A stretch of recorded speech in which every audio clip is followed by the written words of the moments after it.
I was rinsing a cereal bowl that didn't really need rinsing. It was one of those quiet mornings where the apartment feels too still and you find small chores just to keep your hands busy. The radio was on low in the kitchen, some talk show I wasn't listening to. Outside, the sky over Tacoma was the same flat gray it usually is in early summer. My phone buzzed on the counter. A text from my son. "Cleaner is at 9, spare key is under the planter." That was the whole message. No, "good morning," no thanks, nothing else. I dried my hands on a towel and stared at the screen for a moment, then set the phone face down. I told myself not to read into it. People get busy. That's what everyone says. Still, it sat in my chest the way an unfinished thought does. My name is Gordon Pierce. I'm 66. I live alone now, and I retired a little over 3 years ago after spending most of my life doing family services work for the county. I was the person who walked into homes when a neighbor called in a concern. I learned early that trouble rarely announces itself. It slips out in the details, and for the last year or so, the details around my son had felt off. Evan is 37. He works in sales for a software company, does well enough, always has a reason he's in a rush. He used to call me on Sundays without fail. Now, weeks went by, unless he needed something. He married Mallory 4 years ago. She calls herself a content creator. I don't pretend to understand the whole economy of it, but I do understand the way she measures a moment by whether it photographs well. The first time they came over for dinner, she moved my lamp twice because the light was too yellow, and she didn't touch the food until she got what she called the clean angle. I should have laughed it off. I did, mostly. You want your kid to be happy. About 5 years ago, I handed Evan the keys to a small house on the south end. 2 stories, a finished attic, nothing fancy, but solid. I didn't fully sign it over. I kept it in my name and let them live there with the understanding it would be theirs when the time was right. Old habits. Paperwork matters. Backup plans matter. I'd seen too many situations where family turned into a legal mess overnight. After they moved in, I stopped being invited. The excuses were always smooth. Work is crazy. We're traveling. The place is a disaster. Don't come by yet. Then, in late May, Evan called. Not to check in, not to ask how my knees were doing, just straight to the point. "Dad," he said, "can you do me a favor?" They were leaving for 10 days, Maui, last minute. The house, he said, was a mess, and Mallory wanted it reset while they were gone. Deep clean, baseboards, windows, and yes, the attic too. "Why don't you book someone?" I asked. A pause, then a sigh like I'd made it harder than it needed to be. "We're slammed. You're retired. It's just easier if you handle it." I could have said no.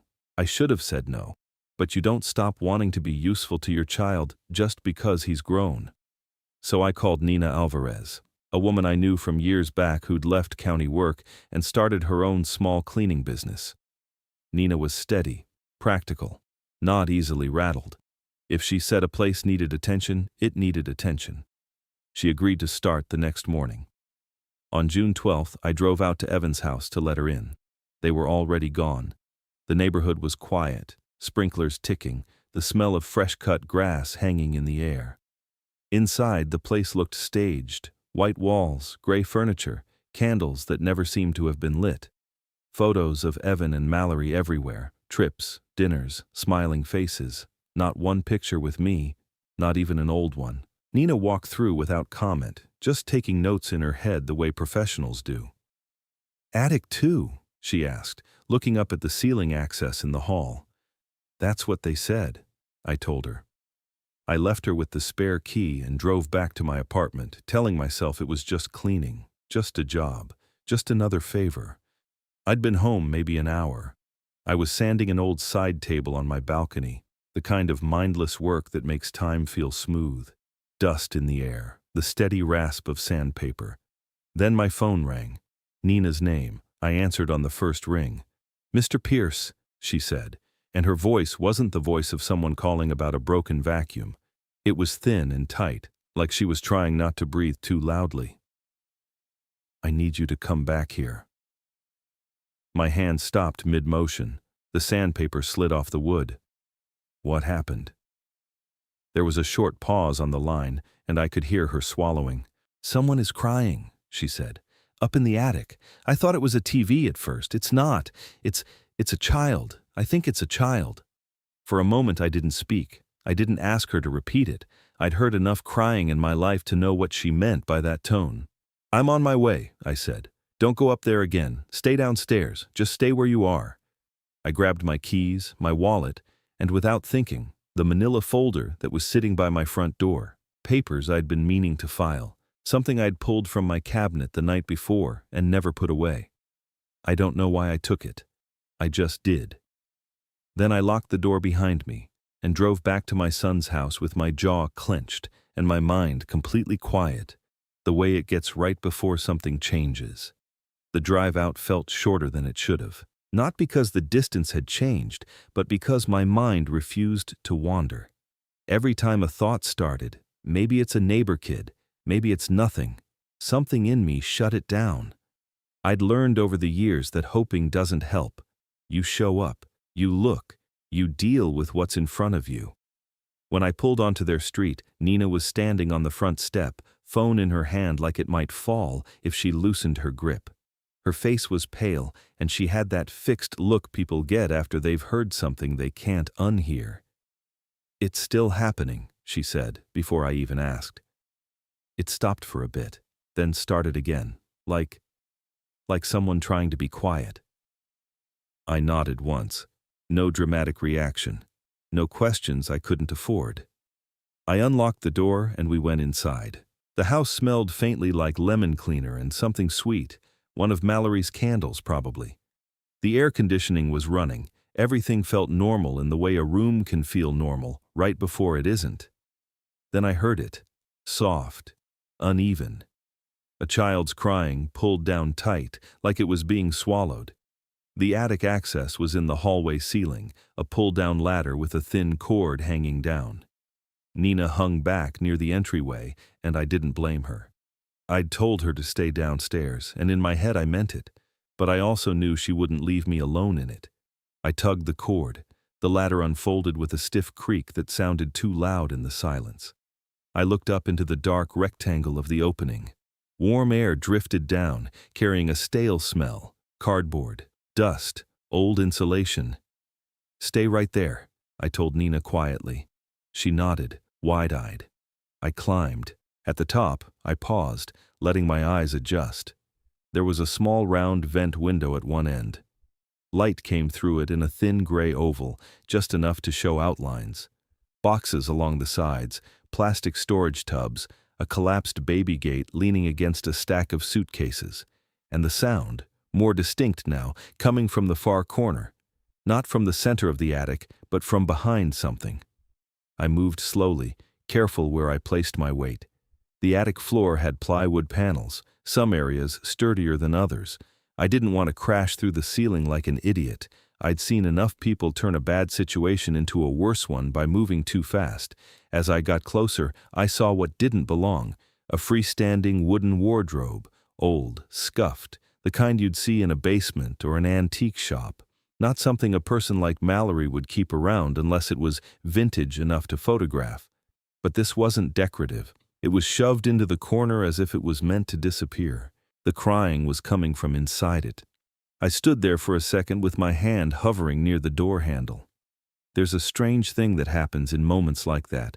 Your body stays steady, but your brain starts checking files, old cases, old sounds, the way a child tries not to make noise, the way adults lie when they think they've thought of everything. I opened the wardrobe door. A small girl was inside. She was pressed into the back corner, knees drawn up, arms wrapped around herself. Her hair was dark and matted in places. She wore a t-shirt that looked like it used to be pink and shorts that were too small. Her eyes were wide and wet. She didn't scream. She didn't run. She just stared at me like I was another problem arriving. Behind her, on the attic floor inside the wardrobe, was a thin mattress. Not a bed, not a sleeping bag.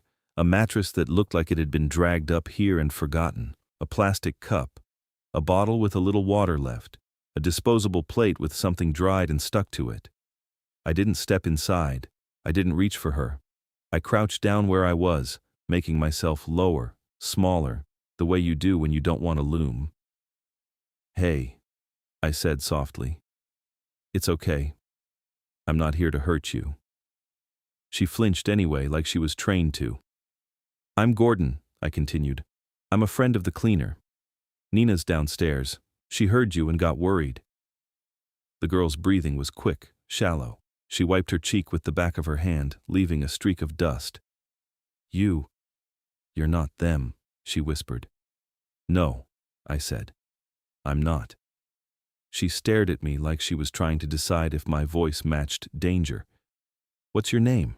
I asked. A long pause, then, barely audible, "Lily." "All right, Lily," I said. "How old are you?" She held up a hand with 5 fingers, then hesitated and added one more with effort. 6. "Okay," I said. "Thank you for telling me." I kept my voice even, no pity in it, no shock, just calm. "Do you know where you are?" I asked. She nodded once. "This is Daddy's house." My throat tightened, but I didn't let it show. "Who is Daddy?" I asked, already knowing what her answer might be and still not wanting it. She looked down at her knees. "Evan," she whispered. He said I have to stay up here when they go away." The attic felt suddenly smaller. I exhaled through my nose, slow. I watched the girl's face as if I was studying a witness statement, not because I didn't believe her, but because I needed to stay clear. "And who told you to stay hidden?" I asked. She swallowed. "Mallory. She said I can't be seen. She said I ruin things." I didn't react, not outwardly. The reaction would come later, in private, when it could do no harm. Right now, the child in front of me needed one thing: safety. "Lily," I said, "I want you to listen to me carefully. You're not staying here anymore. Not for another minute." She blinked fast, like she didn't understand the sentence. I shifted slightly, keeping my hands visible. "I'm Evan's dad," I said. "That makes me your grandpa." Her eyes lifted, searching my face. "You're... really?" "I am," I said. "And I'm going to get you downstairs." I held out my hand, not close enough to corner her, just close enough to offer. She didn't take it at first. Then she reached slowly, like her arm was heavy, and her fingers touched mine. They were cold. I helped her to her feet. She wobbled. Her legs looked like they hadn't had much reason to work. I guided her out of the wardrobe and toward the attic ladder. Halfway there, she stopped. "They'll be mad," she whispered. I kept moving, steady. "That's not your job to worry about." At the opening, Nina's face appeared below, looking up. When she saw the child, her mouth fell open. She didn't speak. She just raised her phone in shaking hands, already dialing. "Call 911, I said, not loudly, just clearly. "Tell them you found a child locked in an attic. Tell them we need police and child services." Nina nodded like she'd been waiting for someone to give her permission. I brought Lily down slowly, one step at a time. She clung to the railing like she expected to fall through the house. When her feet hit the hallway floor, she froze, looking around as if the downstairs was forbidden territory. "It's okay," I told her. "You're allowed to be here." I walked her into the living room and sat her on the couch. She perched on the edge, hands folded tightly in her lap, eyes darting. I went to the kitchen, found a glass, and poured water. Then I opened a cabinet and grabbed crackers, plain, the kind Evan used to snack on as a teenager. When I handed them to her, she stared at the food like she wasn't sure it was real. "Go ahead," I said. She took a cracker, then another.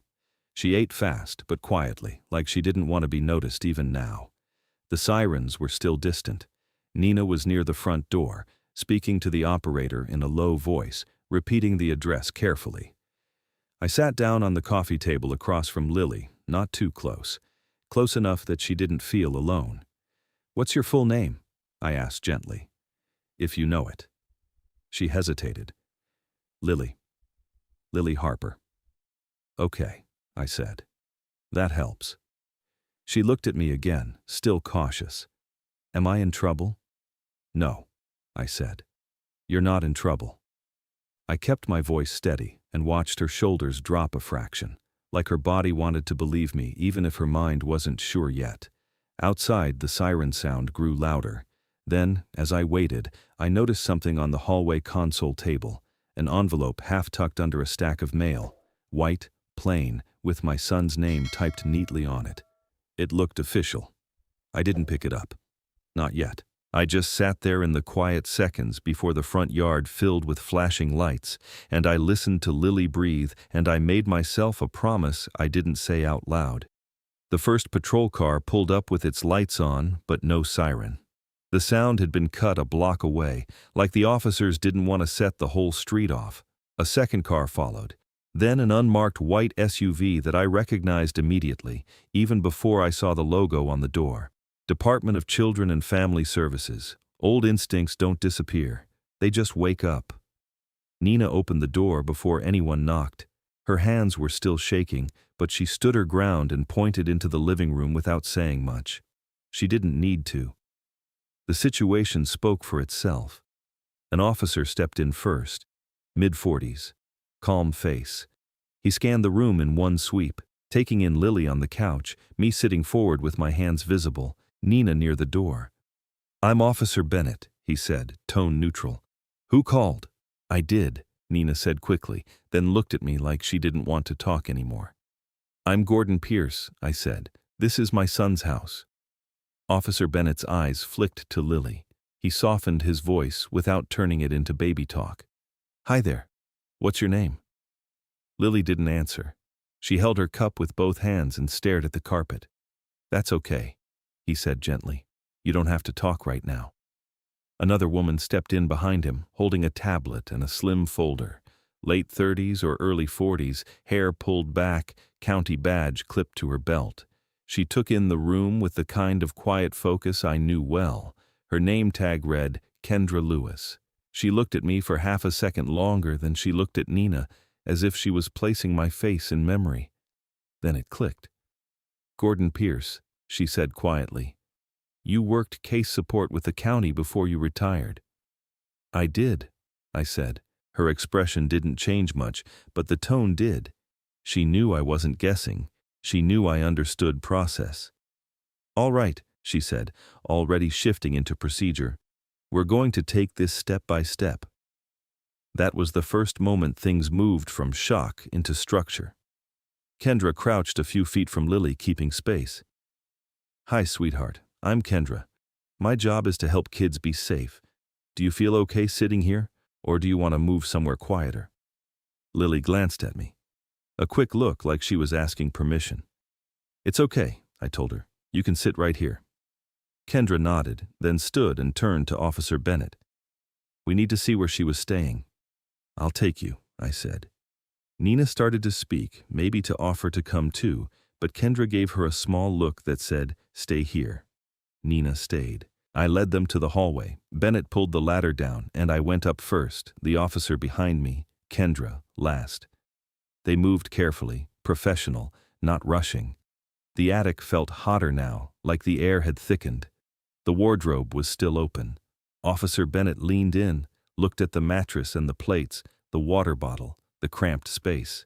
He didn't say much, but he pulled a small camera from his pocket and started taking photos from several angles. Kendra stood still for a moment, absorbing it. "This is not—" she started, then stopped, as if she didn't want to say what it was out loud. "It's exactly what it looks like," I said. She exhaled, a slow, controlled breath. "All right." Back downstairs, she asked Nina and me for statements separately. Bennett stayed in the living room with Lily, not interacting too much, just being present so she wasn't alone with strangers moving around her. Kendra took me first. We sat at the dining table, white chairs, spotless surface, nothing personal on it. It felt like sitting in a staged showroom. Kendra opened her tablet and began. "When did you last see the child before today?" she asked. "I didn't know she existed," I said. "Not until I opened that wardrobe." She watched me closely. "Your son is Evan Pierce?" "Yes." "And the adult female in the home is Mallory Pierce?" "Yes." "Where are they currently?" "Vacation," I said. Maui, 10 days. Kendra's eyes narrowed slightly, not at me, but at what that meant. And they left the child here alone? That's what she told me. Kendra typed quickly. Then she asked for the full timeline from the start. The phone call, the cleaning request, when Nina arrived, when Nina called me, when I got there. I gave everything in exact order, with times as close as I could recall. Old habit. Timelines matter. When she was done, she walked me through next steps like I was any other citizen. Lily needs a medical evaluation, she said. We're going to transport her to the hospital. I'm coming, I said. Kendra nodded. We also need to identify her officially. Full name, date of birth, any records. She told me Lily Harper, 6 years old. That's all I have. Okay. Bennett joined us briefly. We're going to make a report for child endangerment and possible unlawful imprisonment, he said carefully. We'll also contact the parents. They'll be directed to return. Good, I said. He looked at me as if he expected more emotion. I didn't give it. Kendra stood and walked toward the living room. Lily was still on the couch, clutching her cup, watching everything like she was trying to memorize the room in case she was sent back upstairs. Kendra knelt again, speaking gently. Lily, we're going to take you to a doctor, okay? Just to make sure your body is healthy. Lily's face tightened. Am I going back up there? No, I said, before Kendra could answer. You're not going back up there. Lily looked at me, and for the first time her eyes didn't look only afraid. They looked unsure in a different way, like she wasn't used to adults saying things and having it be true. A paramedic stepped in, cheerful voice, soft hands, kneeling near Lily without touching her yet. Hi, kiddo, we're going to go for a little ride. You can bring this cup if you want. Lily didn't move. She turned to me again. You said you're my grandpa, she whispered. I am, I said. Are you going to leave? No, I said. I'm right here. Promise? I held her gaze. Promise. She nodded once, then slowly stood. The paramedics guided her out gently.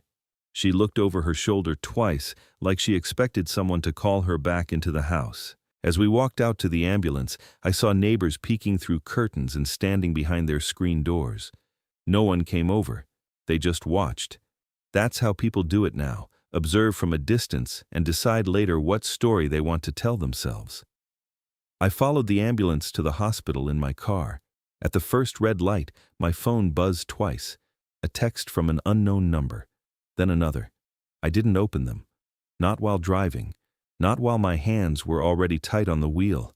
At the hospital, Lily was taken back quickly. Vitals, blood work, fluids.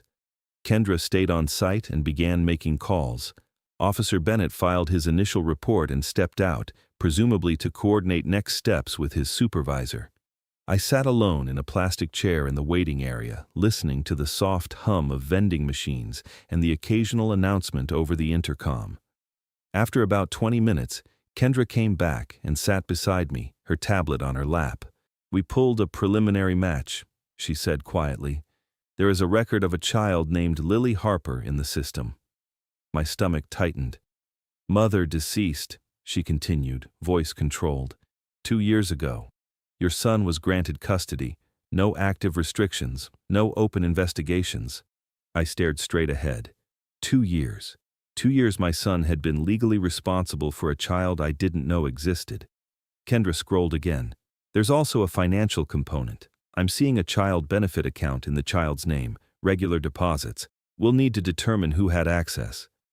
I didn't answer right away. I was hearing old case notes in my head, the familiar pattern of paperwork that looks fine until you follow the money. Kendra watched me. Do you have reason to believe funds were misused? I finally looked at her. I don't know yet, I said, but I know what to check.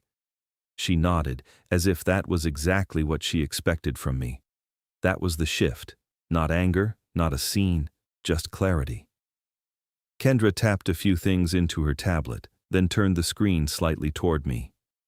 We need emergency placement, she said. If you're willing and eligible, kinship care is usually the first option.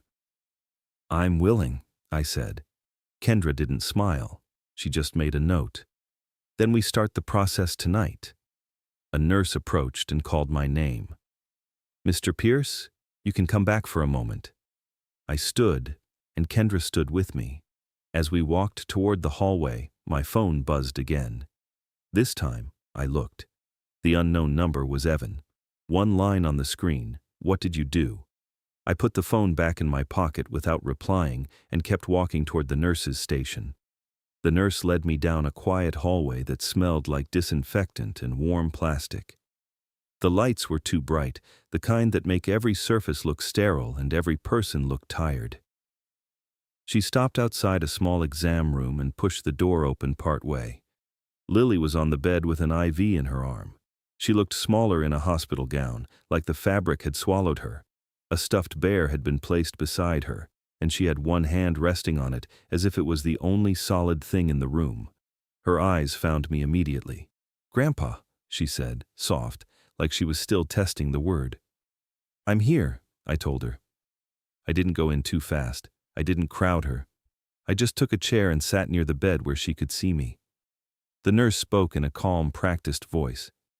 "She's dehydrated, underweight. No immediate injuries we can see, but the doctor wants to keep her overnight for observation and run a few more tests." I nodded. "Whatever you need to do." The nurse looked at Lily. "Sweetheart, we're going to help your body feel better, okay?" Lily didn't answer. She looked at me instead. The nurse stepped out, closing the door gently behind her. Lily's voice dropped. "Am I going back to the attic after?" "No," I said. "Not today. Not ever." She stared for a moment, then her eyes filled, but she didn't cry hard. Just silent tears. Like she'd learned crying only made things worse. I didn't tell her to be brave. I didn't tell her everything would be fine. I just stayed there and let the silence do its work. After a few minutes, she blinked slowly, eyelids heavy. "Can you stay until I sleep?" she asked. "I'll stay," I said. She fell asleep with her hand still on the bear. When I stepped back into the hallway, Kendra was waiting near the nurse's station with her tablet and a thin stack of forms. Her face was the same steady, professional calm, but her eyes looked sharper now, like she was already building the case. "We need to complete emergency placement paperwork tonight," she said, "and we need to notify your son formally." "I understand," I said. Kendra glanced down at her screen. "He's already trying to reach you." "My phone keeps buzzing," I said. She nodded once. "Don't engage emotionally. Keep everything in writing. Save every message." That landed exactly where it needed to. It wasn't advice. It was procedure. We sat at a small table near the family waiting area. Kendra laid out the steps, and for the first time all day, my mind switched fully into a system I knew. Not revenge, not arguments, steps. "Step 1, Kendra said, tapping her pen once. "Emergency kinship placement application, background check, home suitability screening." "I'll pass," I said. "I believe you will," she replied, without warmth or flattery, just fact. "But we still do it. No shortcuts." "Step 2, she continued. "Protective order recommendation. That's up to the court, but we can request no contact until the initial hearing based on circumstances." "Good," I said. "Step 3, she said. "Evidence preservation. Photos already taken. Officer Bennett will request an official search and seize relevant items if needed." I looked at her. The attic, the wardrobe, the plates, everything. "Yes." Then she paused, and her tone shifted slightly, quieter. "And step 4 is what people often miss. Documentation that holds up." I nodded. Kendra pushed a form toward me. "This is the placement agreement. Temporary custody is still with your son legally, but the state can place her with you pending investigation and court review. You'll need to agree to follow-up appointments, therapy referrals, check-ins. You know the drill." "I know," I said, "and I'll do it." As I signed, my phone buzzed again. I didn't ignore it this time. Not because I wanted to argue, but because I needed the record. I opened it. 3 missed calls from Evan, a voicemail. 2 texts from Mallory's number, short and sharp. "Where is she? This is illegal." I didn't respond. Kendra saw me looking at the screen. "Keep those," she said. Don't delete anything. I set the phone down and kept signing. When the paperwork was done, Kendra stood. I need to make a few calls and file this. You should go home and prepare your place. If placement is approved tonight, Lily may be discharged to you tomorrow. My apartment is small, I said. Small is fine, she replied. Safe is the requirement. I nodded. Kendra hesitated, then said, One more thing. If you have access to the house documents, ownership, anything, bring it to the first hearing. It helps establish stability. That's when I thought of the manila folder I'd grabbed without knowing why. It was still in my car. I didn't tell her that. I just said, I can do that. Before I left the hospital, I stopped at the nurse's station and asked if Lily needed anything overnight. The nurse gave me a short list: comfortable clothes tomorrow, a small toothbrush, child-safe snacks, a book. Simple things children should already have. I went down to the parking lot and sat in my car for a minute before turning the key. It was the first time all day I allowed myself to feel the weight of it. Not grief, not rage, just a quiet, heavy understanding. My son had hidden a child for 2 years, and he had asked me to hire a cleaner. That wasn't a mistake. That was carelessness, or confidence, or both. Either way, it had ended. On the drive home, I played back the last year in small flashes: missed calls, canceled plans, the way Evan kept me at arm's length like I was an inconvenience. It all fit now in a way I didn't like. At my apartment, I turned on the lights and walked through the rooms with new eyes. One bedroom, one small living room, a narrow kitchen. It had always been enough for me. Now it had to be enough for her. I moved quickly, but not frantically. I cleared the coffee table, put away tools on my workbench, rolled up the old rug I'd been meaning to replace. I stripped my bed and made it fresh. I set clean towels on the dresser. Then I stood in the doorway of my bedroom and made the first decision. Lily would have the bedroom. I'd take the couch. It wasn't noble. It was just obvious. I drove to a late-night pharmacy and bought a child toothbrush, toothpaste, a small brush for her hair, and a pack of plain pajamas in a size I guessed. Then I stopped at a grocery store and got simple food: bananas, peanut butter, bread, crackers, yogurt. Nothing fancy, just steady. When I came back, there were 2 new voicemails. I listened to the first. Evan's voice was tight and angry, but underneath it, I heard panic. Dad, answer me. This is insane. You can't just call CPS. You don't understand. We were handling it. Call me back. The second was Mallory. Her voice was sharp, controlled, like she was recording a message she might have to replay later. This is Gordon Pierce. You have taken our child without permission. We have legal rights. We are returning tomorrow, and you will bring Lily back immediately. I saved both. Then I did something I hadn't planned on doing that night. I opened the manila folder.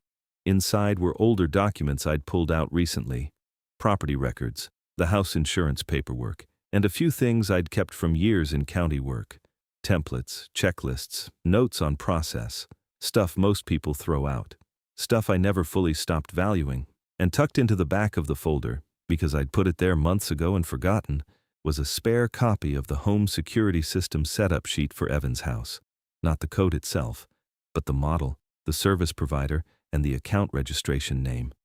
I stared at it for a long moment. Power doesn't always come from confrontation. Sometimes it comes from knowing where the records are. I wasn't going to break laws. I wasn't going to play games, but I was going to be ready. I sat at my kitchen table and wrote 4 lines on a legal pad, slowly, carefully. Keep all communication in writing. Request full case file and police report numbers. Confirm custody status and emergency placement approval. Get legal counsel before Evan arrives. Then I waited. Around midnight, my phone buzzed again. This time it wasn't Evan, it was Kendra.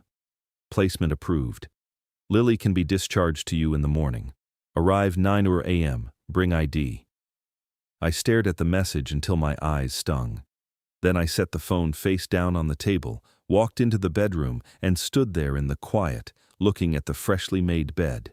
Tomorrow, a child who had been kept in an attic was going to sleep in a real room, and my son was coming home. I made a cup of tea I didn't drink, sat in the living room with the lights low, and listened to the building settle around me, already thinking about what Evan would say first, and what I would not say at all. I was at the hospital before 9, not because I was eager, but because being late felt wrong. When you've spent years watching systems fail children, you learn that showing up matters. It's one of the few things you can control. Kendra met me near the discharge desk with a clipboard and a tired look that said she'd been working since yesterday morning. "Morning," she said. "Morning," I answered. She went through the final placement instructions again. Short, clear, no emotion in it. "Your temporary kinship placement pending the initial hearing," she said. "You'll get a court date within 2 weeks. No contact from the parents unless approved. If they show up at your home, call police. Don't negotiate." "I won't," I said. She handed me a packet. Forms, referral numbers, a printed summary of Lily's follow-up schedule, and a small, laminated card with a case number. "Keep this," she said. "Anyone tries to challenge you at the door, you show them that, and you call us." I nodded once and tucked it into my wallet where my old county ID used to sit. Lily came out a few minutes later in hospital-provided sweatpants and a t-shirt that was a little big. She held the stuffed bear under one arm and a plastic bag of discharge papers in the other. Her hair had been brushed, but it still looked like it didn't quite know what to do. When she saw me, she stopped. I didn't rush her. I just held out my hand. "Ready?" I asked. She took my hand. Her grip was small but firm. On the way down the hallway, she kept looking around like someone might step out and tell her it was over, that she had to go back. No one did. Outside, the air was cool and damp, typical Tacoma morning. The hospital parking lot smelled faintly of wet asphalt. I opened the passenger door for her. She climbed in carefully, still carrying the bear like it was necessary equipment. I buckled her in without making a big deal out of it. "Do you like music?" I asked, keeping my voice normal. A small shrug. "I don't know." "That's fine," I said. "We'll keep it quiet." The drive home was quiet except for the turn signal and the soft hum of tires. Halfway there, she spoke. "Are they going to find me?" I kept my eyes on the road. They already know, but they don't get to decide what happens next. The court does. "What's a court?" she asked. "It's a place where adults have to tell the truth on record," I said, "with rules." She was silent after that, like she was turning the sentence over in her head. At my apartment, she stood in the doorway and stared at everything, as if she'd stepped into someone else's life. The living room was neat, but it wasn't staged. There were books on a shelf, tools in a corner, an old table I'd been restoring. It looked like a person lived here, not a brand. "This is where you live?" she asked. "It is," I said. "And it's where you're staying for now." She didn't smile. She didn't frown. She just nodded slowly, taking it in. I showed her the bathroom and the bedroom. "This is your room," I said.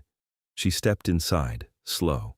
She looked at the bed, then at the closet, then back to the bed again, as if she expected a trick. "You can sleep here?" she asked.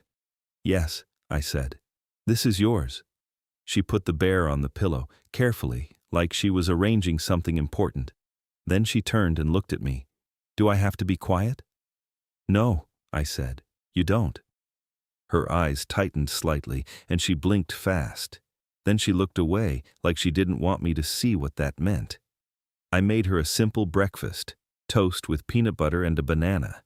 She ate slowly at first, then faster, then slowed again when she realized no one was going to take it away. After breakfast, Kendra called to confirm we were settled. I put the phone on speaker, not for drama, just so Lily could hear a calm adult voice saying the same things I was saying. "You're doing fine, Gordon," Kendra said. "We'll schedule the home check within 48 hours. "Understood," I replied. Kendra's voice stayed professional, but she added one line before hanging up. "And Gordon, don't open the door for them, not even to talk." "I won't," I said. I meant it. At noon, Evan called again. I let it go to voicemail. Then he texted, "We're back. We're coming over. You can't do this." Mallory followed with a text of her own. "This is kidnapping. We will call the police. I didn't respond to either. I took screenshots and saved them into a folder on my phone labeled Lily. Then I wrote down the time of each message on my legal pad. Lily was on the floor in her room, quietly drawing with the crayons I'd bought. She didn't hum or talk to herself the way many kids do. She drew in silence, shoulders slightly raised, like she was waiting for a sound she didn't want to hear. Around 2:30, there was a hard knock on my door. Not a neighbor knock, not a package knock. A heavy, impatient knock. Lily froze. The crayon stopped mid-line. Her whole body went still. I walked to the door and looked through the peephole. Evan stood there, jaw tight, eyes bloodshot like he hadn't slept. Mallory was half a step behind him with her phone in her hand, already held chest high, angled toward the door like she was filming. I didn't open it. I slid the chain into place anyway, just in case, and opened the door a few inches. Evan's face shifted immediately, as if he'd expected a different version of me. Maybe the older father who would fold under pressure. Maybe someone who would negotiate in the hallway. "Where is she?" he demanded. "Safe," I said. "You need to give her back," he snapped. "This has gone too far." Mallory leaned forward so her phone could see my face. "We have rights," she said, voice controlled and performative. "This is being documented." "Good," I said. Evan's eyes narrowed. "Dad, don't do this. You don't understand what you've done." I kept my voice even. "I understand what I found." "We were handling it," he said quickly. "It was temporary. The attic was—" "It was a wardrobe," I said. "With a mattress on the floor." Mallory's voice sharpened. "It was a safe space. We were renovating. You don't know the full story." I didn't argue with her. I didn't ask questions. I just stated facts. "She was dehydrated," I said, "underweight, and she was alone in your house while you were on vacation." Evan swallowed. His gaze flicked away for half a second, then came back with anger like it was armor. "You called the state," he said.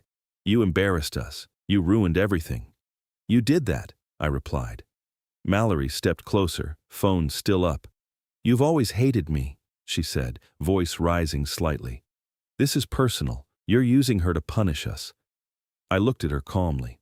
"I'm not discussing motives in a hallway," I said. "If you want to say something, say it to DHS and your attorney." Evan's hands clenched into fists at his sides. "Open the door," he said, quieter now. "Let me see my daughter." "No," I said. Mallory's expression tightened. "We're calling the police right now." "You're welcome to," I said. "They were already there yesterday. They took photographs. They filed reports. You can add your call to the record." Evan leaned closer to the gap in the door. His voice dropped, more desperate. "Dad, please, just let me talk to her, just for a minute." Behind me, I could hear a small sound, bare feet on carpet, slow steps. Lily had come out of her room and was standing several feet behind me in the hallway, clutching her bear. Her eyes were wide. She didn't speak. She didn't move forward. I kept my body between her and the door. Evan must have sensed something because his eyes darted past me, trying to see inside. "Lily?" he called, voice suddenly softer. "Sweetie, it's Daddy. Come here." Lily's grip tightened on the bear. She took one step back. I didn't look at her. I didn't want her to feel watched. I kept my eyes on Evan. "You're not contacting her," I said. "There's an active placement order. Any contact goes through DHS." Mallory scoffed like she couldn't believe the words. "A placement order? From who?" I reached into my wallet slowly and pulled out the laminated case card Kendra had given me. I held it up in the gap so the number was visible. "From the state," I said. Evan stared at it. His face changed, anger draining out, replaced by something colder. "You planned this," he said. "No," I said, "you did. You left a child in an attic and called me to hire a cleaner." Mallory's phone dipped for the first time. Evan's mouth opened, then closed, then opened again, like he was searching for a version of events that still worked. "This isn't over," he said finally. "No," I agreed. "It isn't." Mallory lifted her phone again, trying to recover her angle. "You'll regret this," she said. I kept my voice steady. "Step away from my door." Evan hesitated. Then, because he didn't have anything else, he pulled Mallory back by the elbow. They walked down the hallway toward the stairwell, their steps fast and sharp. I closed the door and locked it. Then I stood still for a moment, listening to their footsteps fade, and to the silence that followed. When I turned, Lily was still there, bare pressed to her chest. "Is he mad?" she whispered. I knelt to her level. "He's mad because he got caught," I said. "Not because of you." She looked at me, unsure. I didn't push her to respond. I just stayed there with her in the hallway until her shoulders lowered a little. A few minutes later, my phone buzzed. A notification from Kendra. "Police report number assigned. Court filing underway. Do not engage. Keep logging everything." I looked at the message once, then set the phone down. Then I went to the kitchen, washed my hands slowly, and started writing the next entries on the legal pad, one line at a time, keeping the day clean and ordered, because that was the only way forward. That night, after Lily fell asleep, I didn't sit and stare at the wall. I did what I'd trained myself to do for decades. I built the record. I opened a folder on my laptop and created 3 documents: timeline, messages, evidence requests. Then I copied everything over: exact times, who said what, when the knocks happened, what Lily's words were in the attic. I kept it plain: no opinions, no drama, facts hold up better. At 9:10 p.m., Kendra emailed me the official intake summary and the preliminary safety plan. It included the case number, the name of the on-call supervisor, and a note that the parents had been formally instructed not to contact the child. I printed it. I also printed Evan's texts and Mallory's messages, with the timestamps visible. Then I stapled them behind the intake summary and put them back into the manila folder. When you want something to stand, you treat it like it will be challenged. The next morning, Kendra came to my apartment for the home check.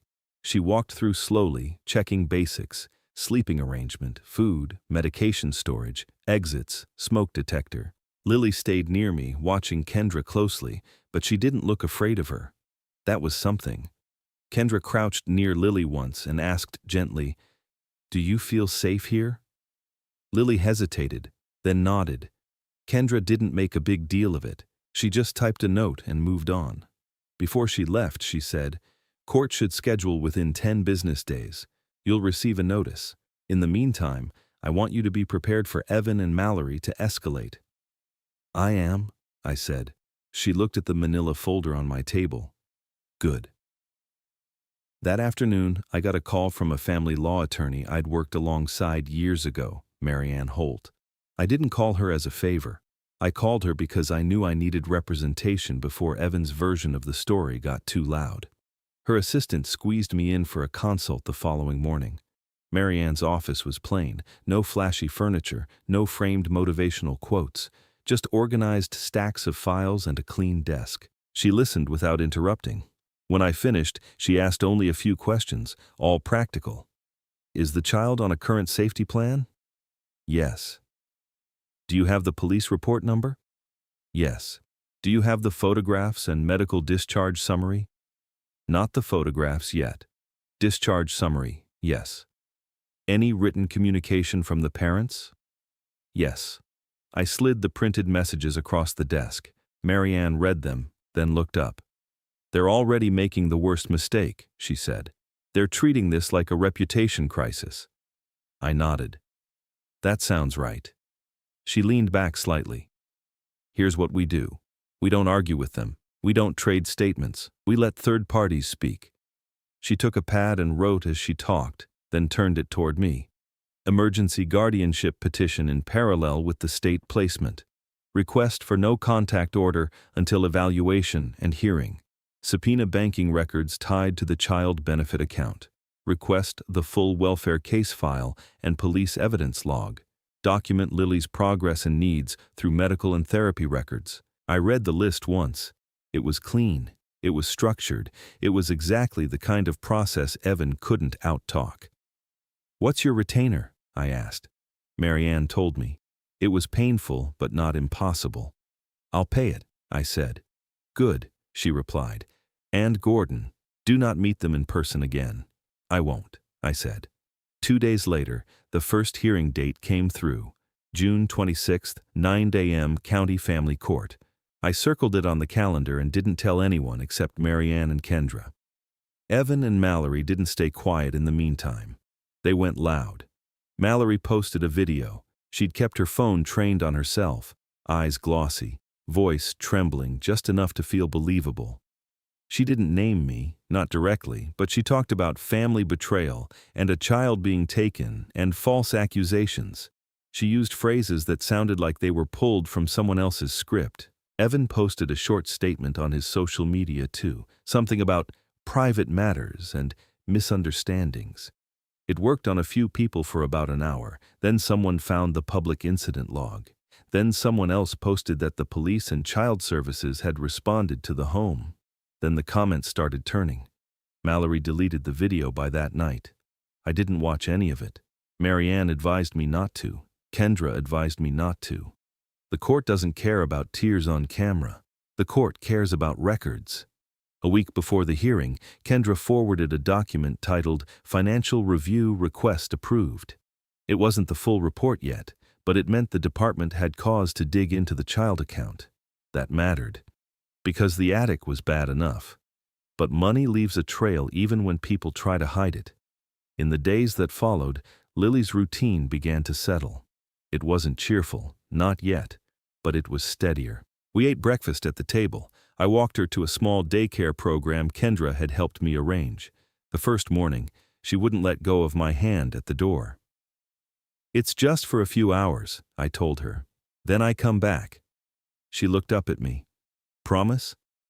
I held her gaze. Promise. When I picked her up that afternoon, she was sitting alone with crayons. The teacher said she didn't talk much, but she didn't cry either.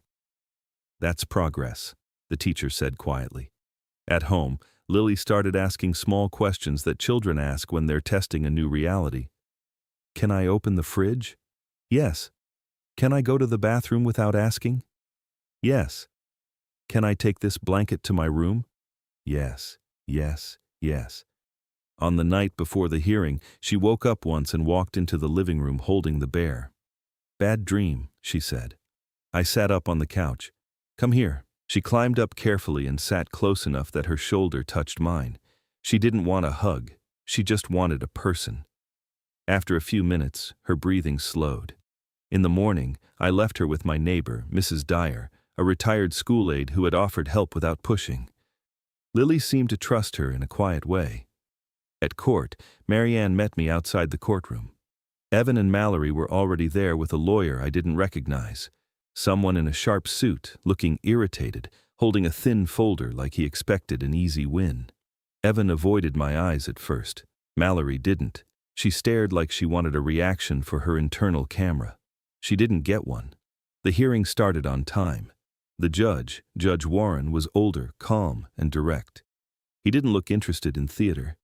Marianne spoke first. She presented the discovery facts. Lily found confined in a wardrobe in the attic.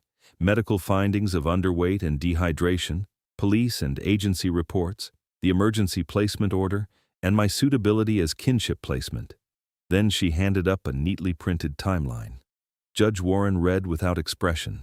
Evan's lawyer tried to frame it as a temporary arrangement misunderstood and suggested I'd overreacted and weaponized my background. Judge Warren looked up. A child was left unattended in a home, confined in an attic space, while the parents traveled out of state, he said. His tone stayed level. Is that disputed? Evan's lawyer hesitated. Evan looked down. Mallory spoke without permission, voice rising. We were renovating. It wasn't. The judge lifted a hand. Mrs. Pierce, you'll speak when addressed. Mallory shut her mouth, but her face tightened. Marianne didn't argue. She didn't raise her voice. She just placed one more thing in front of the judge. A letter from the hospital with Lily's discharge summary and recommended therapy evaluation. Judge Warren read it slowly, then set it down. Temporary placement remains with Mr. Pierce, he said, looking at me briefly, then back at the attorneys. No contact order remains in effect pending further evaluation. The department will provide the court with its financial review and home assessment findings. Next hearing will be scheduled after the child's clinical evaluation is complete. Evan's lawyer opened his mouth again. Judge Warren held up the same hand. Counsel, I'm not interested in narrative. I'm interested in safety. He looked directly at Evan. Mr. Pierce, do you understand that any attempt to contact the child outside approved channels will be treated seriously? Evan swallowed. Yes. Good, the judge said. Then follow the order. He banged the gavel lightly. Not dramatic, just final. Outside the courtroom, Evan tried to approach me, not storming, not shouting, just stepping forward like he wanted to pull me into a private conversation where he could bend the edges. Dad, he said, voice low. Please, you don't get it. Mallory. Marianne stepped between us without touching him. All communication goes through counsel, she said, steady. Evan's face tightened. This is my daughter. I looked at him calmly.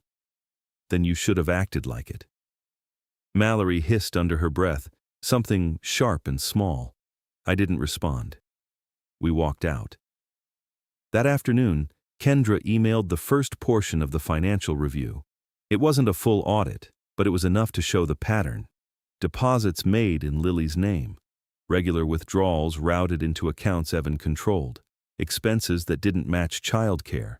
Travel bookings, dining, retail. Not one consistent purchase pattern that looked like school supplies or clothing or pediatric care. Marianne called me after she read it. This is the part that ends their story, she said. The attic is horrifying. The money is provable. I sat at my kitchen table with the report printed in front of me, reading the same lines twice, then a third time, not because I didn't understand, but because I wanted to be precise. Then I opened my legal pad and wrote one sentence, clean and simple. Truth is going to come from paper.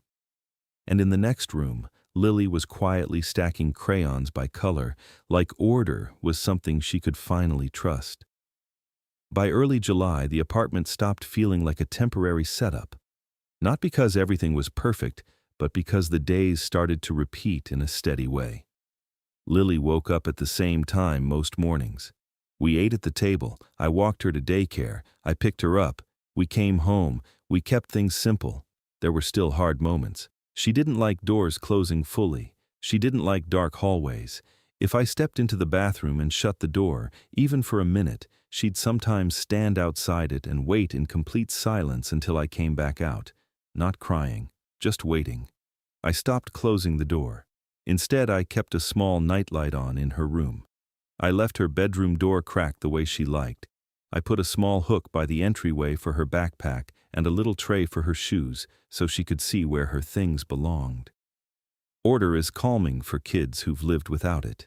Kendra's check-ins became routine. She'd come by, ask the same questions, watch Lily for signs of distress, and note every small improvement without turning it into a celebration. Lily started talking more at daycare. Not a lot, but enough that the teacher told me.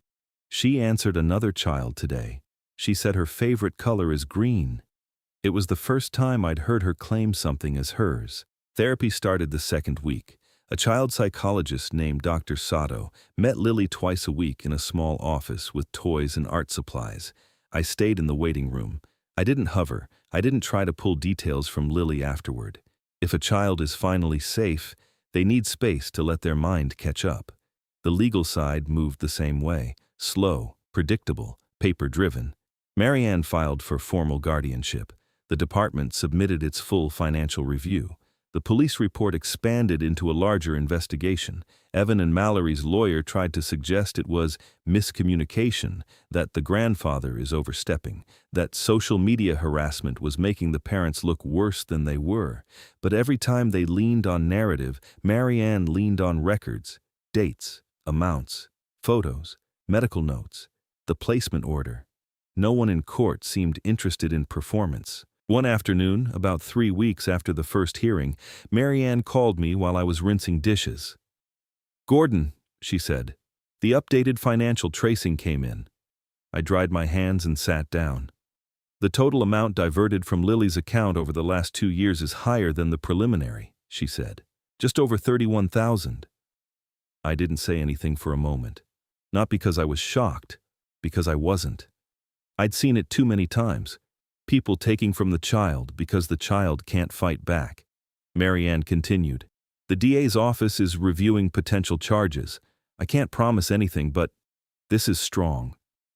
I thanked her and ended the call. Then I went into Lily's room and watched her for a minute without her noticing. She was sitting on the floor, carefully peeling stickers and placing them in a straight line across a sheet of paper, like she was building a small, private world where everything stayed where it belonged. That night, after she fell asleep, I opened the manila folder and added the new report to the stack. I didn't feel victorious. I felt settled. There's a difference. A week later, Evan tried again, not in person, through email. A long message sent to Marianne and copied to me. It was written like he was trying to sound reasonable. He said he loved his daughter. He said he'd made mistakes. He said Mallory didn't know how to handle the situation. He said the attic was temporary. He said he wanted a path back to visitation. Marianne answered with 2 paragraphs. She acknowledged receipt. She referenced the court order. She stated that contact was prohibited pending evaluation and further court direction. She requested that all communication remain through counsel. No emotion, no debate, just boundaries. When I read Evan's email, I didn't reply. I didn't forward it to anyone for validation. I didn't bring it up with Lily. I printed it and filed it. Then I made breakfast. That became the pattern. Paperwork gets filed, breakfast gets made, the child gets walked to daycare, life continues. By the end of July, Lily asked if she could help with dinner. She stood on a chair by the counter and rinsed strawberries in a bowl with both hands, careful and serious. Afterward, she asked if we could eat them with yogurt. We did. Later, she followed me into the living room while I was organizing receipts and medical appointment notes into labeled envelopes. "What are those?" she asked. "Just papers," I said. "Things adults have to keep track of." She watched me for a moment, then said quietly, "You like rules." I paused, then nodded. "I do." She held her bear against her chest and looked around the apartment like she was seeing it again with new eyes. "I like your rules," she said. That was the closest thing to a win I needed. A few days after that, Kendra called me while Lily was at daycare. "Gordon," she said, "I'm calling because I want you to hear it from me first. The department received another referral." I leaned against the counter, phone to my ear. "Another referral in our case?" "No," she said. "Different family, similar pattern. Hidden child. The report came from a contractor doing work on a property." I closed my eyes for a second, not because I was overwhelmed, but because I recognized the shape of it. "What do you need from me?" I asked. "Nothing formal," she said. "You're retired, and this isn't your job. But you have experience, and you've handled this with steadiness. If this case progresses, we might ask if you're willing to talk to a kinship caregiver. Sometimes they need to hear from someone who's done it." "I'll help if it's appropriate," I said. "Thank you," she replied. "I'll be in touch if needed." When I hung up, I stood there in the quiet kitchen for a moment, listening to the refrigerator hum. Then I folded Lily's small laundry from the drying rack, tiny socks, a daycare t-shirt, pajamas with a cartoon cat, and put it neatly into her drawer. That evening, she came home holding a piece of paper, a drawing. It showed a small building with windows and a tree out front. 2 stick figures, one taller, one smaller, a sun in the corner. The taller one had a square shape in its hand. "What's that?" I asked, sitting beside her. She pointed. "That's you." "And what am I holding?" I asked. "A folder," she said, like it was obvious. "Your papers." I nodded slowly. "And who's the other one?" She pointed to the smaller figure. "Me." Then she added, without looking up, "I'm not in the attic." "No," I said. "You're not." She leaned against my arm, lightly, and kept coloring. Later, when she was asleep and the apartment was quiet again, I washed the dishes, wiped the counter, and placed the manila folder on the top shelf of the hall closet, out of sight but exactly where I could reach it if I needed to. Some things you put away. Some things you keep ready. If you enjoyed this story, please like the video and subscribe. It helps the channel grow, and it lets more people find these calm, real-life stories. And if you feel like it, tell us in the comments which city you're watching from and what time it is where you are right now. 2 popular stories will be waiting for you next, right on the screen.